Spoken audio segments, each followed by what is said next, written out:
பேசி தமிழா பேசு குழுமத்தின் ஆன்மீக படைப்பு திருவருள் டிவி. புது பொலிவுடன் டிஸ்கிரிப்ஷன்ல லிங்க் கொடுக்கப்பட்டிருக்கு. கிளிக் பண்ணி சப்ஸ்கிரைப் பண்ணிக்கோங்க. பேசி தமிழா பேசுனருக்கு வணக்கம். அண்ணாமலை அவர்கள் சமீபத்தில் ஒரு டேட்டா ஒன்று வெளியிட்டிருக்காருங்க. என்ன டேட்டான்னு பார்த்தீங்கன்னா, யுனைடெட் நேஷன்ஸுடைய sustainable development goals SDG 17 goals அவங்க ஃபிக்ஸ் பண்ணியிருக்காங்க சஸ்டைனபிள் டெவலப்மெண்ட்காக.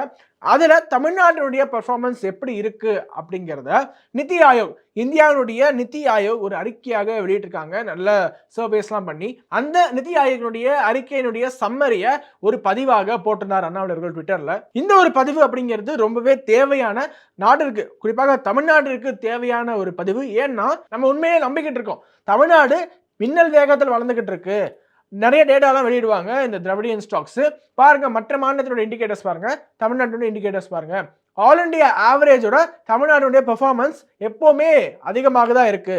இப்போ all India average, national average இவ்வளோ இருக்குன்னா தமிழ்நாட்டுடைய ஆவரேஜ், தமிழ்நாட்டுடைய இண்டிகேட்டர்ஸ் எப்பவுமே அதோட அதிகமாக இருக்கும். ஸோ தமிழ்நாடு தான் பெஸ்ட். தமிழ்நாட்டினுடைய வளர்ச்சிக்கு காரணம் திராவிட கட்சிகள், குறிப்பாக திமுக, நாங்க போட பிச்சை என்று ஒரு சில நபர்கள் பேசக்கூடிய பார்க்க முடியுது. இப்போ நம்மளுடைய டெவலப்மெண்ட் எப்படி இருக்கு அப்படின்னு பார்க்கணும் இல்லையா? அதை தான் இந்த நித்தி ஆயோக் அறிக்கையை குறிப்பிட்டிருக்கு.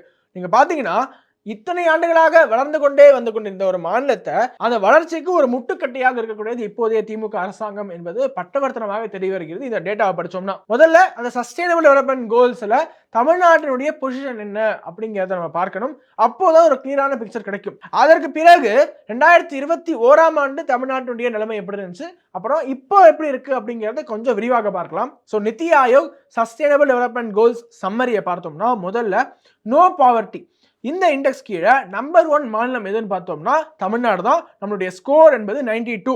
அடுத்து ஜீரோ ஹங்கர் இண்டெக்ஸ், இதற்கு கீழே நம்பர் 1 பொசிஷன் யாருன்னு பார்த்தோம்னா கேரளா. இவர்களுடைய ஸ்கோர் வந்து 84. தமிழ்நாட்டுடைய பொசிஷன் அப்படிங்கிறது 6வது பொசிஷன்ல நம்ம இருக்கோம். ஸ்கோர் பாத்தீங்கன்னா 75. உடல்நலம் மற்றும் நல்வாழ்வுல பாத்தீங்கன்னா ஃபர்ஸ்ட் டாப்ல இருக்கிறது யாருன்னு பார்த்தா குஜராத். குஜராத்தினுடைய ஸ்கோர் என்பது 90. தமிழ்நாட்டுடைய பொசிஷன் என்பது 7வது பொசிஷன்ல தமிழ்நாடு இருக்கு. தமிழ்நாட்டினுடைய ஸ்கோர் என்பது 77. அடுத்ததாக குவாலிட்டி எஜுகேஷன். குவாலிட்டி எஜுகேஷனுடைய ஃபர்ஸ்ட் பொசிஷன் யார் ஹோல்ட் பண்றான்னு பாத்தீங்கன்னா கேரளா. கேரளாவுடைய ஸ்கோர் எவ்வளவுன்னு பார்த்தோம்னா 82. தமிழ்நாட்டுடைய பொசிஷன் பாத்தீங்கன்னா 3rd பொசிஷன்ல இருக்கு. 76 அப்படிங்கிறது தமிழ்நாட்டுடைய ஸ்கோராக இருக்கு. என்னப்பா எல்லாமே ஓரளவுக்கு நல்லா இருக்கிற மாதிரி தானே இருக்கு, ரொம்ப பெரிய டிஃபரன்ஸ் தெரியலையே என்று கேட்டால், உண்மையிலேயே எல்லா இண்டெக்ஸ்லயுமே தமிழ்நாடு முதல் இடத்தை பிடித்திருக்க வேண்டும்.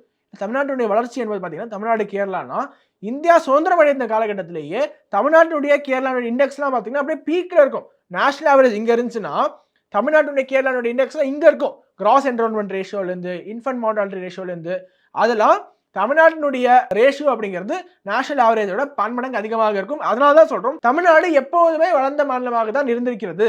அந்த வளர்ச்சி அப்படியே கண்டினியூ ஆயிருந்துச்சுன்னா தமிழ்நாடு எங்கேயோ இருந்திருக்க வேண்டியது. யூரோப்பியன் கண்ட்ரீஸோட நம்மளுடைய தமிழ்நாட்டுடைய இண்டெக்ஸை கம்பேர் பண்ண வேண்டிய நாம உத்தரப்பிரதேஷ், பீகார் போன்ற மாநிலத்தோடு கம்பேர் பண்ணிட்டு இருக்கோம் என்பதுதான் நம்ம மின்னினால சொல்லிட்டு வருது. ஏன் உத்தரப்பிரதேஷ், பீகார் என்று சொல்றோம்னா அவர்கள் எப்போதுமே பின்தங்கிய மாநிலமாக இருந்திருக்காங்க. இப்போது யோகி ஆதித்யநாத் அவருடைய அரசாங்கம் உத்தரப்பிரதேசம் வந்ததுக்கு பிறகு அவங்க ஒரு பினாமினல் growth காட்டியிருக்காங்க. ஜிடிபிலேருந்து, மத்திய அரசாங்கத்தின் நலத்திட்டங்களை இம்ப்ளிமெண்ட் பண்ணதுலேருந்து, ஜிஎஸ்டி கலெக்ஷன்லேருந்து அனைத்துலையுமே ஒரு நல்ல முன்னேற்றத்தை அவர் காட்டிட்டு வராரு. ஒவ்வொரு டெவலப்மெண்ட் இண்டிகேட்டர்ஸ்லையுமே ப்ரீ யோகியரா, போஸ்ட் யோகியரா என்று பிரித்து விடலாம் உத்தரப்பிரதேசம். அந்த அளவுக்கு டெவலப்மெண்ட்டை உத்தரப்பிரதேசம் இப்போதான் கண்டு வருகிறது. ஆனால் தமிழ்நாட்டுடைய கதை அப்படியே வேற. அதனால ஒரு கன்சர்னை வெளிப்படுத்த வேண்டிய கடமை நமக்கு இருக்கு. அண்ணாமலை அவர்கள் இந்த அறிக்கையை வெளியிட்ட உடனே பாருங்க, தமிழ்நாடு மேல பாசமே இல்லை, தமிழ்நாட்டை இவர் அசிங்கப்படுத்துறாரு என்று சொல்பவர்களுக்கு நீங்க என்ன சொல்றீங்க? நரேந்திர மோடி அவர்கள் விமர்சித்தா ஒட்டுமொத்த நாட்டையும் விமர்சிப்பது போல கிடையாது அப்படின்னு சொல்றீங்க இல்லையா? அதே மாதிரிதான் திமுக அரசாங்கத்தினுடைய கையாளாகத்தனத்தை விமர்சித்தால் தமிழ்நாட்டை அசிங்கப்படுத்துவது போல அர்த்தம் கிடையாது என்பதுதான் உண்மை. அப்ப அந்த லாஜிக் உண்மைனா இந்த லாஜிக் உண்மை தானே? அகைன் நாம விமர்சிப்பது ஏதோ மவுத்து புளித்ததோ, மேங்கோ புளித்ததோ என்று விமர்சிக்கவில்லை. டேட்டாவோட, ஸ்டாட்டிஸ்டிக்ஸோட நித்தி ஆயோக் வெளியிட்டது தான் நம்ம சொல்லிட்டு இருக்கோம். ஸோ அடுத்து பார்ப்போம் ஜெண்டர் ஈக்குவாலிட்டி. ஜெண்டர் ஈக்குவாலிட்டியில முதல் இடத்தை பிடித்தது யார் என்று பார்த்தோம்னா நாகாலாந்து. நாகாலாந்துடைய ஸ்கோர் எவ்வளவுனா 74. 10வது இடத்துல தான் தமிழ்நாடு இருக்கு. ஜெண்டர் ஈக்குவாலிட்டியில முதலிடத்தை பிடிக்க வேண்டிய தமிழ்நாடு 10வது இடத்துல இருக்கு. ஸ்கோர், தமிழ்நாட்டுடைய ஸ்கோர் எவ்வளவு பாத்தீங்கன்னா 53. அடுத்து கிளீன் வாட்டர் அண்ட் சானிடேஷன்ல பாத்தீங்கன்னா ஃபர்ஸ்ட் பொசிஷன் ஹோல்டு பண்றது கோவா. தமிழ்நாட்டுடைய பொசிஷன் என்பது 9th பொசிஷன்ல இருக்கு. தமிழ்நாட்டினுடைய ஸ்கோர் என்பது 90. அடுத்ததாக அஃபோர்டபிள் அண்ட் கிளீன் எனர்ஜி, அதுல 16 மாநிலங்கள் இன்க்ளூடிங் தமிழ்நாடு ஃபர்ஸ்ட் பொசிஷனை ஹோல்டு பண்றாங்க. 100 மதிப்பெண் பெற்று 16 மாநிலங்கள் முதலிடத்தை பிடிக்கிறார்கள். அடுத்து பார்த்தோம்னா decent work and economic growth, அதுல ஃபர்ஸ்ட் பொசிஷன் யாருன்னு பார்த்தோம்னா ஹிமாச்சல் பிரதேஷ் 88 மதிப்பெண் பெற்று முதலிடத்தை பிடிச்சிருக்காங்க. 4வது இடத்துல தமிழ்நாடு இருக்கு. தமிழ்நாட்டுடைய ஸ்கோர் எவ்வளவுன்னு பாத்தீங்கன்னா 81. அடுத்ததாக இண்டஸ்ட்ரி இனோவேஷன் அண்ட் இன்ஃப்ராஸ்ட்ரக்சர், இதுல முதலிடத்தை யார் பிடிச்சிருக்காங்க பாத்தீங்கன்னா கோவா மாநிலம். கோவா மாநிலத்துடைய ஸ்கோர் என்பது 76. தமிழ்நாட்டினுடைய பொசிஷன் என்பது 4வது பொசிஷன்ல தமிழ்நாடு இருக்கு. தமிழ்நாட்டினுடைய ஸ்கோர் என்பது 67 மதிப்பெண் பெற்று 4வது இடத்தை தான் பிடித்திருக்கு தமிழகம். அடுத்ததாக ரெடியூஸ் இன்இக்வாலிட்டிஸ், இந்த இன்இக்வாலிட்டிஸ் இருக்கு இல்லையா, அது இங்க கம்மியாக இருக்கு அப்படின்னு பார்த்தோம்னா கோவா மாநிலத்தில் இருக்கிறதுலே குறைவான இன்இக்வாலிட்டிஸ் இருக்கு அப்படிங்கிறத சொல்லியிருக்காங்க. கோவாவுடைய ஸ்கோர் என்பது 87 ஸ்கோர் எடுத்து நம்பர் 1 பொசிஷன்ல கோவா இருக்கு. தமிழ்நாட்டுடைய பொசிஷன் என்பது 5வது பொசிஷன்ல 5th பொசிஷன்ல தான் தமிழ்நாடு இருக்கு. ஆக்சுவலி இந்த இன்இக்வாலிட்டிஸ்ல உண்மையிலேயே ஹிண்டரன்ஸ் இல்லாம தமிழ்நாட்டுடைய இந்த growthல ஹிண்டரன்ஸ் இல்லாம இருந்திருந்தா, முட்டுக்கட்டை யாரும் போடாம இருந்திருந்தால், அரசாங்கத்தினுடைய நல்லாட்சி சீரான ஆட்சி எல்லா இடத்திலுமே பரவி இருந்தால் தமிழ்நாடு முதலிடத்தை பிடித்திருக்க வேண்டும், ஆனால் பிடிக்கவில்லை. அடுத்ததாக பார்த்தீர்கள் என்றால் சஸ்டைனபிள் சிட்டிஸ் அண்ட் கம்யூனிட்டிஸ், இதுல முதலிடத்தை பிடித்தது மகாராஷ்டிரா மாநிலம். 98 ஸ்கோர் பெற்றிருக்காங்க அவங்க. தமிழ்நாட்டுடைய பொசிஷன் என்பது 10வது இடத்துல இருக்கு. 10th பொசிஷன் தான் ஹோல்ட் பண்ணுது தமிழ்நாடு. தமிழ்நாட்டுடைய ஸ்கோர் பாத்தீங்கன்னா 81. அடுத்து ரெஸ்பான்சிபிள் கன்சம்ஷன் அண்ட் ப்ரொடக்ஷன், உற்பத்தியிலையும் கன்சம்ஷனையும் ரெஸ்பான்சிபிளா இருக்கக்கூடிய மாநிலம் எதுன்னு பாத்தீங்கன்னா முதலிடத்தை பிடித்திருக்கக்கூடிய மாநிலம் திரிபுரா மாநிலம். திரிபுரா 99 மதிப்பெண் பெற்று முதலிடத்தை பிடிக்கிறது. தமிழ்நாட்டினுடைய பொசிஷன் என்பது மீண்டும் 10வது இடத்தை தான் தமிழ்நாட்டால பிடிக்க முடிஞ்சது. தமிழ்நாட்டுடைய ஸ்கோர் எவ்வளவுன்னு பாத்தீங்கன்னா 78 மதிப்பெண் பெற்று 10வது இடத்துல இருக்கு. கிளைமேட் ஆக்ஷன்ல தமிழ்நாடு முதலிடத்துல இருக்கு. 81 மதிப்பெண் தமிழ்நாட்டுக்கு. அகைன் மற்ற மாநிலத்தோட கிளைமேட் ஆக்ஷனை பொறுத்த வரைக்கும் தமிழ்நாடு ஃபார் அஹெட். பட் 81 மதிப்பெண் தான் பெற்றிருக்காங்க. 81 மதிப்பெண் தான் பெற்றிருக்காங்க. இன்னுமே அதிகமாக வரக்கூடிய காலங்களில் நம்ம மதிப்பெண் பெறுவோம் அப்படிங்கிற ஒரு நம்பிக்கையோட அடுத்து போவோம். Life below water. இந்த லைஃப் பிலோ வாட்டர் என்பது யுனைடெட் நேஷன்ஸுடைய சஸ்டைனபிள் டெவலப்மெண்ட் கோல்ஸ்ல one of the development goals. இந்த நீர்நிலைகள் எவ்வளவு சுத்தமாக இருக்கு, பராமரிக்கிறது எப்படி பராமரிக்கிறாங்க, நீர்நிலைகள்ல இருக்கக்கூடிய ஜீவராசிகள் எந்த அளவுக்கு அங்க வாழ்றதுக்கு ஏதுவான சூழல் அமைஞ்சிருக்கு, இது போன்ற நிறைய பாயிண்ட்ஸ் வச்சு கனெக்ட் பண்ணி ஓவராலா லைஃப் பிலோ வாட்டர் அப்படிங்கிறது ஒரு இண்டெக்ஸாக இருக்கு. இதுல முதலிடத்தை பிடித்தது யார், எந்த மாநிலம்னு பார்த்தோம்னா வெஸ்ட் பெங்கால் மாநிலம். வெஸ்ட் பெங்கால் மாநிலத்துல 100 மதிப்பெண் அவங்க பெற்றிருக்காங்க. 100 out of 100 பெற்று வெஸ்ட் பெங்கால் முதலிடத்தை பிடிக்கிறது. தமிழ்நாட்டினுடைய மதிப்பெண் வெறும் 61 மதிப்பெண் பெற்று 5வது இடத்தை தான் தமிழ்நாட்டால பிடிக்க முடிஞ்சது இந்த லைஃப் பிலோ வாட்டர்ல. அடுத்ததாக லைஃப் ஆன் லேண்ட், நிலத்துல உதாரணத்துக்கு டீஃபாரஸ்டேஷன்ல இருந்து சாயில் டீக்ரேடேஷன்ல இருந்து நிறைய இதுல கொண்டு வராங்க. இந்த ஒரு இண்டெக்ஸ்ல இந்த ஒரு இண்டிகேட்டர்ல பாத்தீங்கன்னா முதலிடத்தை பிடித்தது ஜார்க்கண்ட் மாநிலம். ஜார்க்கண்ட் மாநிலத்துல 95 மதிப்பெண் பெற்றிருக்காங்க ஜார்க்கண்ட் மாநிலம். தமிழ்நாட்டுல லைஃப் ஆன் லேண்ட் என்பது 72 தான் தமிழ்நாட்டுடைய ஸ்கோராக இருக்கு. 15th பொசிஷன்ல தமிழ்நாடு இருக்கு. இறுதியாக peace, justice and strong institutions, இந்த இண்டெக்ஸ்ல யாரு முதலிடத்தை பிடித்திருக்காங்கன்னு பார்த்தோம்னா குஜராத் மாநிலம். குஜராத் மாநிலம் 87 மதிப்பெண் பெற்று முதலிடத்தை பிடிக்கிறது. 9வது இடத்துல தான் தமிழ்நாடு இருக்கு. தமிழ்நாட்டுடைய மதிப்பெண் என்பது ஸ்கோர் என்பது நித்தி ஆயோக் 78 அப்படின்னு கொடுத்திருக்காங்க. ஸோ ஓவராலா அவுட் சைட் வியூல இருந்து ஒரு லேமேன் பாயிண்ட் ஆஃப் வியூல இருந்து பாத்தீங்கன்னா பரவாயில்லையப்பா, நிறைய மாநிலங்களோட தமிழ்நாடு நல்லா தான் பெர்ஃபார்ம் பண்ணிட்டு இருக்கு, அப்புறம் எங்க ஆட்சியை குறை சொல்றீங்க என்று கேட்பார்கள், நிச்சயமாக கேட்பார்கள். சாதாரண மனிதனுக்கு அந்த கேள்வி என்பது எழுவது இயல்பு. இதற்கு தான் திமுக ஆதரவாளர்கள் மற்றும் திமுக ஐடி விங் உடன்பிறப்புகள் என்ன ஒரு டேட்டாவை தூக்கிட்டு வராங்கன்னா அவங்க தரப்பு ஒரு வாதத்தை முன்வைக்கிறாங்க. அதை பார்க்க வேண்டிய கடமை நமக்கு இருக்கு. என்னன்னா இந்த ஒரு 17 சஸ்டைனபிள் டெவலப்மெண்ட் கோல்ஸ் இருக்கு இல்லையா, இதுல 16 சஸ்டைனபிள் டெவலப்மெண்ட் கோல்ஸ்னுடைய லிஸ்ட் எடுத்து போட்டு நித்தி ஆயோக் வெளியிட்ட அறிக்கை தான். அதுல நேஷனல் ஆவரேஜ் எவ்வளவு இருக்கு, தமிழ்நாட்டுடைய ஸ்கோர் என்னவாக இருக்கு, நேஷனல் ஆவரேஜோட தமிழ்நாட்டுடைய பெர்ஃபார்மன்ஸ் எப்படி பெட்டராக இருக்கு அப்படிங்கறத அவங்க சொல்றாங்க. அவங்க தரப்பு ஒரு நியாயமான வாதம் தான் அது என்ன அப்படிங்கறத பார்த்துட்டு இந்த ஒரு வாதம் எப்படி இப்போதைய சூழல்ல பிரதிபலிக்கல அப்படிங்கறத அவர்களுடைய டேட்டாவை பார்த்துட்டு நம்ம உங்களுக்கே புரியும் அது. ஸோ இவங்க என்ன வெளியிட்டிருக்காங்கன்னா ஒவ்வொரு பாயிண்டாக எடுத்து போட்டு ஒவ்வொரு இண்டெக்ஸாக எடுத்து போட்டு அவர்களுடைய ஆட்சியினுடைய பெருமைகளை எடுத்து சொல்லும் விதமாக டேட்டா வெளியிட்டிருக்காங்க. இதுவும் நித்தி ஆயோக் ரிப்போர்ட் 2023-24 இந்த ஆண்டிற்கான நித்தி ஆயோக் ரிப்போர்ட் தான் வெளியிட்டிருக்காங்க. இப்போ பார்த்தோம் இல்லையா, 17 கோல்ஸ்ல 16 கோல்ஸ் பார்த்தோம். அதே கோல்ஸ் தான் national average versus Tamil Nadu performance. First no பவர்ட்டில தமிழ்நாட்டுடைய ஸ்கோர் என்பது 92, நேஷனல் ஆவரேஜ் வெறும் 72 தான். ஜீரோ ஹங்கர்ல தமிழ்நாட்டுடைய ஸ்கோர் 75, நேஷனல் ஆவரேஜ் 52 தான். குட் ஹெல்த் அண்ட் வெல்பீயிங்ல தமிழ்நாட்டுடைய ஸ்கோர் 77, நேஷனல் ஆவரேஜ் 77. குவாலிட்டி எஜுகேஷன்ல தமிழ்நாட்டுடைய ஸ்கோர் 76, நேஷனல் ஆவரேஜ் வெறும் 61 தான். ஜெண்டர் ஈக்குவாலிட்டியில தமிழ்நாட்டுடைய ஸ்கோர் 53, நேஷனல் ஆவரேஜ் வெறும் 49 தான். கிளீன் வாட்டர் அண்ட் சானிடேஷன்ல தமிழ்நாட்டுடைய ஸ்கோர் என்பது 90, நேஷனல் ஆவரேஜ் வெறும் 89 தான். ஒரு பாயிண்ட் நேஷனல் ஆவரேஜோட அதிகமாக இருக்கு தமிழ்நாட்டுடைய ஸ்கோர். ஒரே ஒரு பாயிண்ட் தான். அஃபோர்டபிள் அண்ட் கிளீன் எனர்ஜியில் பார்த்தீங்கன்னா தமிழ்நாட்டுடைய ஸ்கோர் 100 இருக்கு, நேஷனல் ஆவரேஜ் 96 தான். ஸோ நேஷனல் ஆவரேஜோட 4 பாயிண்ட்ஸ் டிஃபரன்ஸ் வருது. அடுத்ததாக டீசென்ட் ஒர்க் அண்ட் எக்கனாமிக் growthல தமிழ்நாட்டினுடைய மதிப்பெண் என்பது 81. நித்தி ஆயோக் அறிக்கையின்படி நேஷனல் ஆவரேஜ் பாத்தீங்கன்னா 68. ஸோ ஒரு வைட் டிஃபரன்ஸ் இருக்கு நேஷனல் ஆவரேஜ்க்கும் தமிழ்நாட்டுடைய ஸ்கோருக்கும். இதுல decent work and economic growth பொறுத்த வரைக்கும். அடுத்ததாக இண்டஸ்ட்ரி, இனோவேஷன் அண்ட் இன்ஃப்ராஸ்ட்ரக்சர், இதுல தமிழ்நாட்டுடைய ஸ்கோர் என்பது 67, நேஷனல் ஆவரேஜ் என்பது 61 தான். அடுத்ததாக ரெடியூஸ் இன்இக்வாலிட்டிஸ் ரெடியூஸ் பண்றதுல பாத்தீங்கன்னா ரெடியூஸ் இன்இக்வாலிட்டிஸ்ல பாத்தீங்கன்னா 76 தமிழ்நாட்டுடைய ஸ்கோராக இருக்கு, நேஷனல் ஆவரேஜ் 65 தான். சஸ்டைனபிள் சிட்டிஸ் அண்ட் கம்யூனிட்டிஸ்ல தமிழ்நாட்டுடைய ஸ்கோர் என்பது 81, நேஷனல் ஆவரேஜ் 83. இதுல வந்து தமிழ்நாடு வந்து நேஷனல் ஆவரேஜோட பின்தங்கி இருக்கு. அடுத்து ரெஸ்பான்சிபிள் கன்சம்ஷன் அண்ட் ப்ரொடக்ஷன், இந்த இண்டெக்ஸ்ல தமிழ்நாட்டுடைய ஸ்கோர் என்பது 78, நேஷனல் ஆவரேஜ் 78. அடுத்து கிளைமேட் ஆக்ஷன்ல தமிழ்நாட்டுடைய ஸ்கோர் என்பது 81, நேஷனல் ஆவரேஜ் 67 மட்டும்தான். அடுத்து லைஃப் பிலோ வாட்டர் தமிழ்நாட்டினுடைய ஸ்கோர் என்பது 61, நேஷனல் ஆவரேஜ் கொடுக்கப்படவில்லை. அடுத்து லைஃப் ஆன் லேண்ட் என்பது தமிழ்நாட்டுடைய ஸ்கோர் 72 தான், நேஷனல் ஆவரேஜ் 75.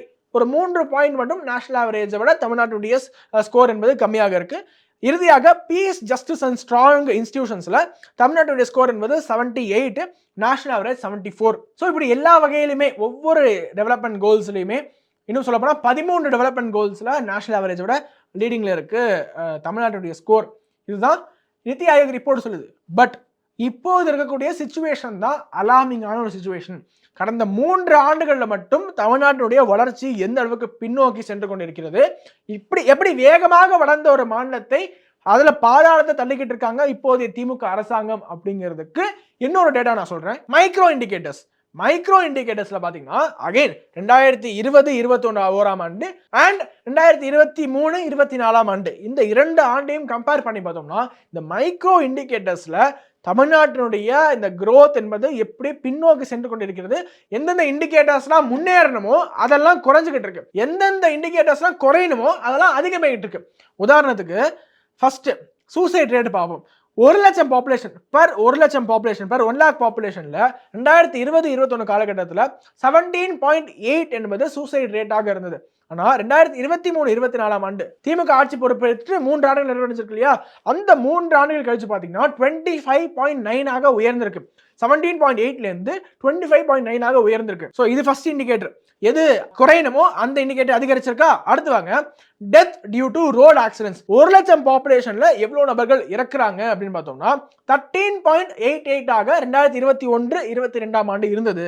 ஆனா 2023-24 ஆண்டு 23.31 ஆக அதிகரிச்சிருக்கு.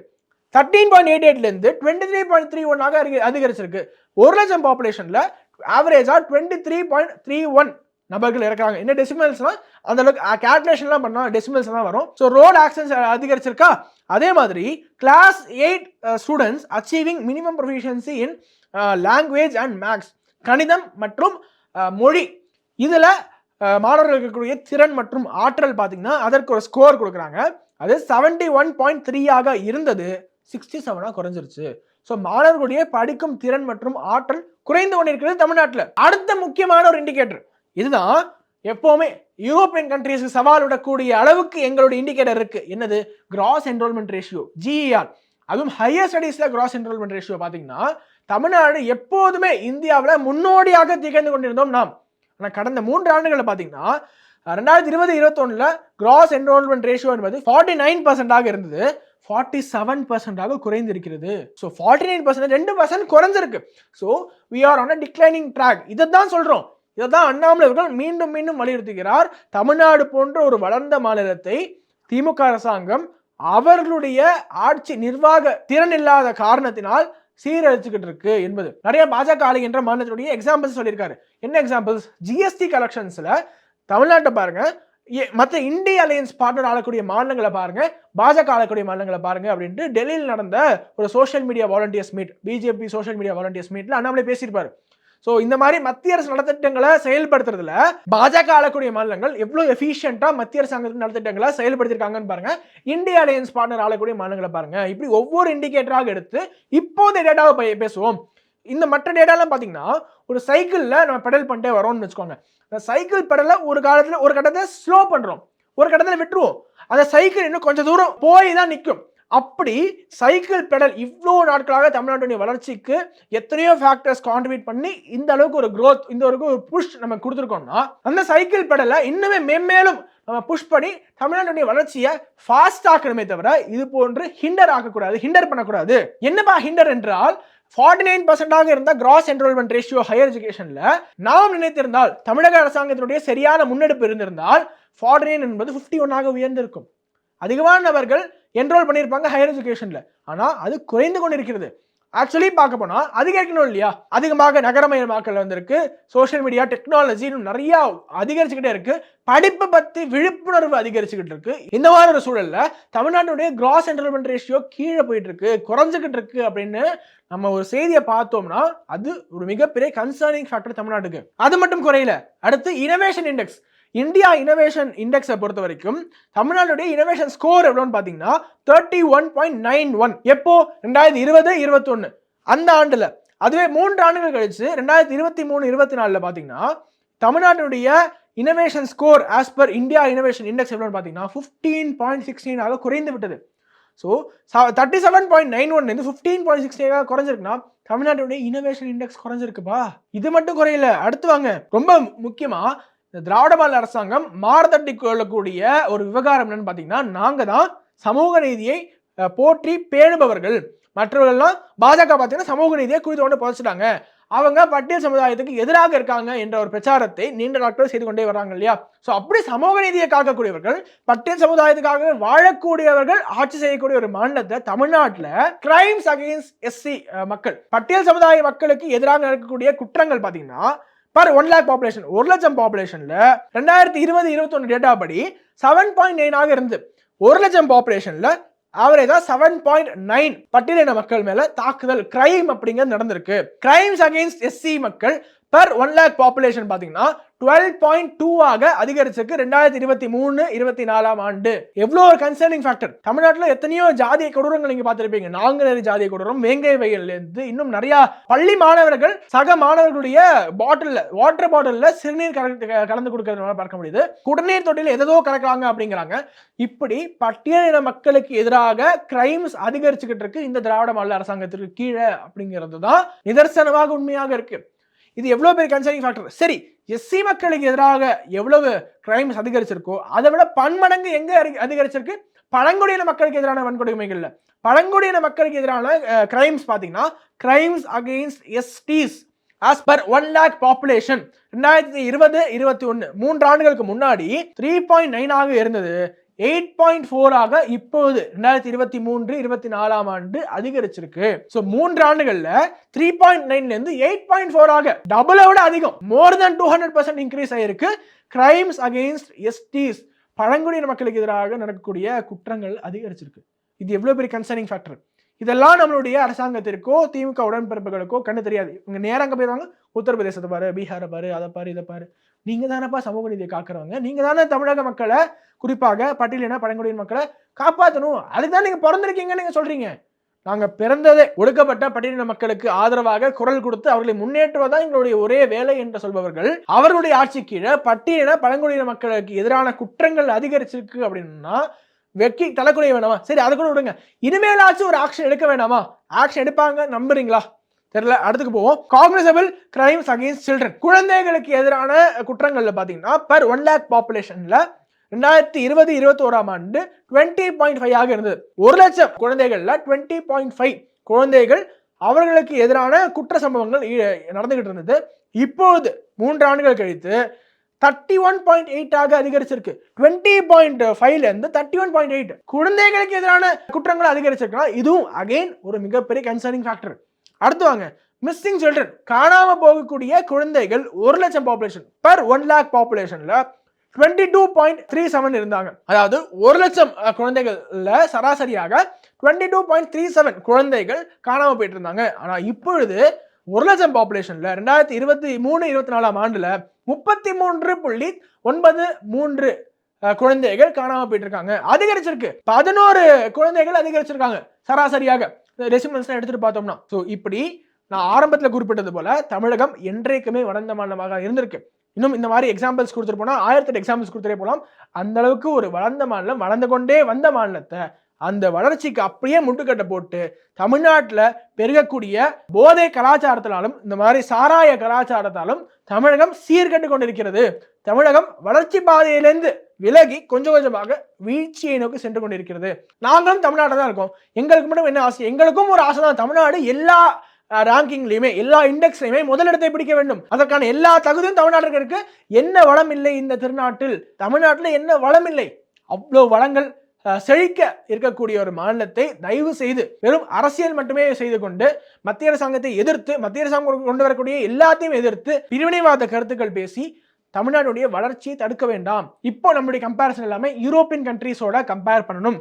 ஏன்னா தமிழ்நாட்டினுடைய ஸ்டாண்டர்ட் என்பது அங்க இருக்கு. நீங்க மீண்டும் மீண்டும் சென்று உத்தரப்பிரதேசம், பீகார் என்று ட்ரெடிஷனலா வளராத மாநிலத்தோட கம்பேர் பண்ணீங்கன்னா அது நமக்கு நாமே செய்து கொள்ளக்கூடிய ஒரு சமாதானம். பாருங்க, உத்தரப்பிரதேசோட பெட்டரா தான் இருக்கும், பீகாரோட பெட்டரா தான் இருக்கும் என்று இந்த உடன்பிறப்புகளுடைய அந்த போலி ஃபேக் ப்ரோபகண்டால் நீங்க விழுந்துடாதீங்க. திமுகவுடைய நச்சனம் என்ன? 3 ஆண்டுகள் ஆட்சி செய்து எல்லாத்திலுமே பட்டியலின மக்களுக்கு எதிரான கொடுமைகள், பழங்குடியின மக்களுக்கு எதிரான கொடுமைகள், பெண்கள் மற்றும் குழந்தைகளுக்கு எதிரான குற்றங்கள் என்று எல்லாத்திலையுமே திமுக அரசாங்கம் கோட்டை விட்டிருக்கிறது. சூசைட் ரேட் அதிகரிச்சிருக்கு, ஆக்சிடென்ட்ஸ் இருக்கக்கூடிய மக்களுடைய எண்ணிக்கை அதிகரிச்சிருக்கு என்று எந்தெந்த இண்டிகேட்டர்ஸ்லாம் குறையணுமோ அந்த இண்டிகேட்டர்ஸ்லாம் அதிகரிச்சிருக்கு, எந்தெந்த இண்டிகேட்டர்ஸ்லாம் அதிகரிக்கணுமோ அதெல்லாம் குறைஞ்சிருக்கு என்று கம்ப்ளீட்டான மிஸ்மேனேஜ்மெண்ட்டுக்கு ஒரு உதாரணம் என்னன்னா இந்த திமுக ஆட்சி. ஸோ திமுக ஆட்சியினுடைய இந்த ஒரு முகத்திரியை கீழ்த்தெறிவோம். இந்த திராவிட மாடல் அரசாங்கத்தினுடைய பொய் பிரச்சாரத்தை நாம் முறியடிப்போம். எப்படி என்றால் நாம் அனைவரும் சேர்ந்து தான் முறியடிக்க முடியும். அதனால இந்த ஒரு வீடியோவை அதிகமான நபர்களுக்கு ஷேர் பண்ணுங்க. உங்களுக்காக நிறைய டேட்டாவை நாங்கள் சம்மரைஸ் பண்ணி சொல்லியிருக்கோம். ஸோ மீண்டும் அடுத்த ஒரு நல்ல நிகழ்ச்சியை சந்திப்போம். அதோட வணக்கம். வந்தே மாத்திரம். உலக தமிழ் சொந்தங்களுக்கு வணக்கம். நான் ராஜவேல் நாகராஜன். பேசு தமிழா பேசு வலையொலியுடைய வளர்ச்சிக்கு நீங்களும் உறுதுணையா இருக்கணும்னு நினைச்சீங்கன்னா இந்த வீடியோடைய டிஸ்கிரிப்ஷன்ல இருக்கக்கூடிய ரேசர் பே லிங்கை கிளிக் பண்ணுங்க. அந்த லிங்க்ல போயிட்டு உங்களுக்கு விருப்பமான தொகையை பேசு தமிழா பேசுவனுடைய வளர்ச்சிக்கு உங்களுடைய பங்களிப்பாக நீங்க கொடுக்கலாம். நன்றி, வணக்கம்.